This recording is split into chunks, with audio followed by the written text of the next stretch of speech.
Welcome to Source BMX. I'm Stan Boman. Today we're here with street legend Van Homan. Van, thanks for being with us here in Hastings. It looks like you have a brand new build. We're curious why you in England and why the new bike.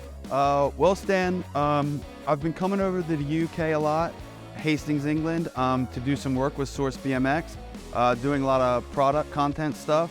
I'm also going to be moving to Paris in a couple months, so I'm going to be jumping over here a lot. So I built up a bike just to leave in the UK so I don't have to haul it all over the place. So I'm going to be here a lot. Oh, makes sense to me. Makes sense to me, Van. All right, Van, longtime fit rider. Looks like you're riding Jordan Hango's signature frame. What do you like about this frame and what size are you running? Yeah, so obviously Jordan Hango is a savage, so if he can trust it, I know I can. I'm running the 21.25 top tube. I like to have that little bit of extra room. Also, everything's kind of like middle of the road for all around riding. So like kind of back end and head tube are both like that happy medium, just to make this like an all around street park dirt jumping vessel. All right, Van, you have the Fit Blade 33 millimeter offset fork. Why do you choose this fork? What do you like about it? Yeah, so the Fit Blade has been around for a long time now.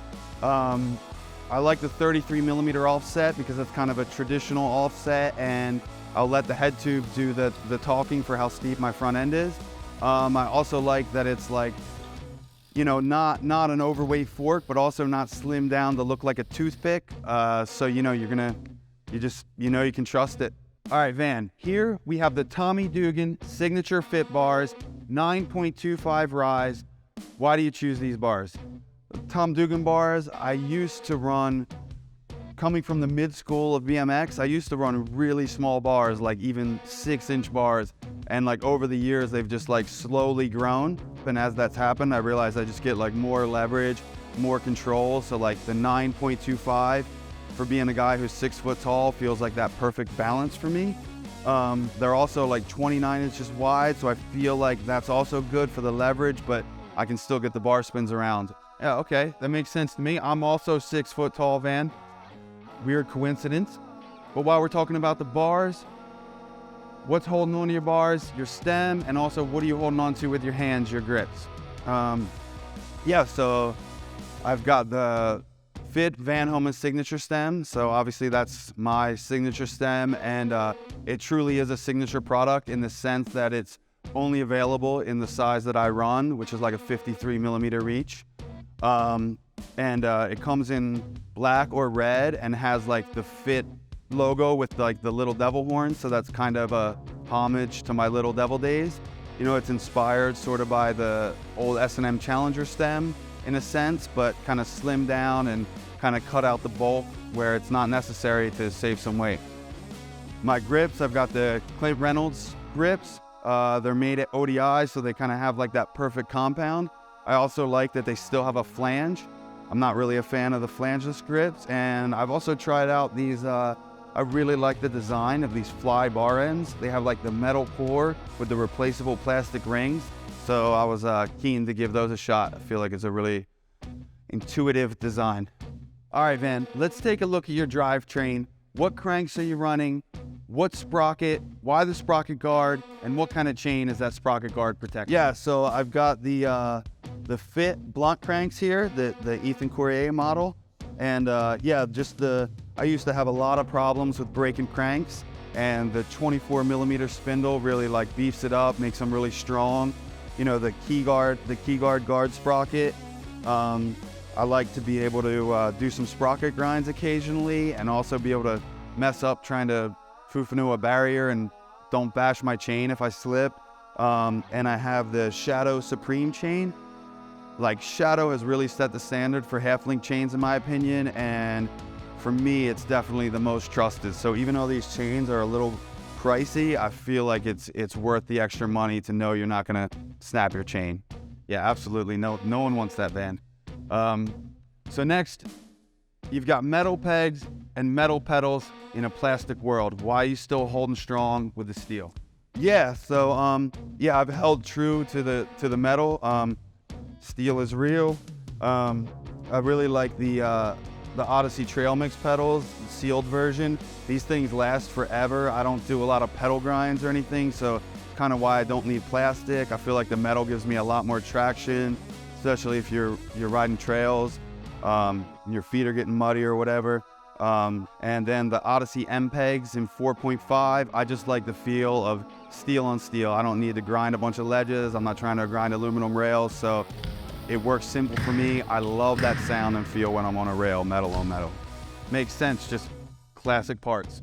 Van, you're riding the G Sport wheels. Feel like you've been riding those wheels for a really long time.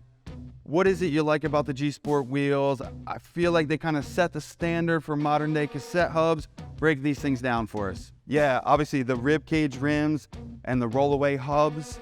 I've been trusting these rims for over 15 years now. They've got me through countless trips. I feel like G Sport set the standard in cassette hubs. So yeah, I just like really trust these things. They roll smooth, they sound good, and they just hold up better than most.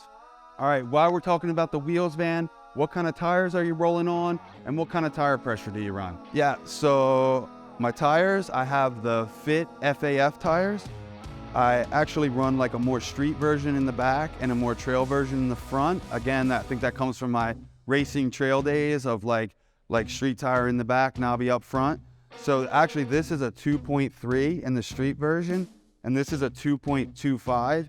In theory, you would think that sounds like the rear one is bigger, but because the front one has a more aggressive tread, it's actually a little bigger than the rear. And tire pressure, I usually run at least 80 PSI. I like being able to carve fast and not have my tires fold, but occasionally if I'm riding street, I might bump it down to like 60 at the lowest, just for a little cushion. All right, man, there's a few options when it comes to seats these days. You got railed, you got pivotal, and you got the tripod. The tripod is what you're running. Why'd you choose this setup? Yeah, so I really like the clean look of the tripod seats. You know, you don't have that extra bolt on the top. And also this seat is like a kind of moto inspired seat. So I just really like the look and the style of it overall. Just a good looking seat. All right, Van, I noticed you have a straight cable on your bike. Quite a while back, you used to run a gyro. Why have you gone from a gyro to a straight cable? Do you ever mess around with no brakes? Yeah, so I ran a gyro for years. You know, I've always had brakes on my bike, and I've always planned to. But after a while, I realized I didn't really need the gyro anymore because I wasn't entering a lot of contests. I wasn't doing a ton of lines where my cable was getting tangled up or anything. So I can still do a bar or a whip if I want, and it doesn't hinder anything. So it's just less work, less hassle, cleaner looking bike. And it's even fun because I do whips the wrong way. So if I do a whip and then a bar spin, it puts my cable normal again. So I've even like ridden in events and like kind of planned my runs that way so that my cable ends up back to where it started. So it's kind of a fun little game to play. Van, I want to thank you for being with us here in Hastings today. Really appreciate you breaking down your Fit Hango build. Wonderful, beautiful bicycle. Everybody out there, to see exactly what Van's riding, go to the bike builder. You can see the specs, you can see the availability, and you can see the pricing. SourceBMX.com.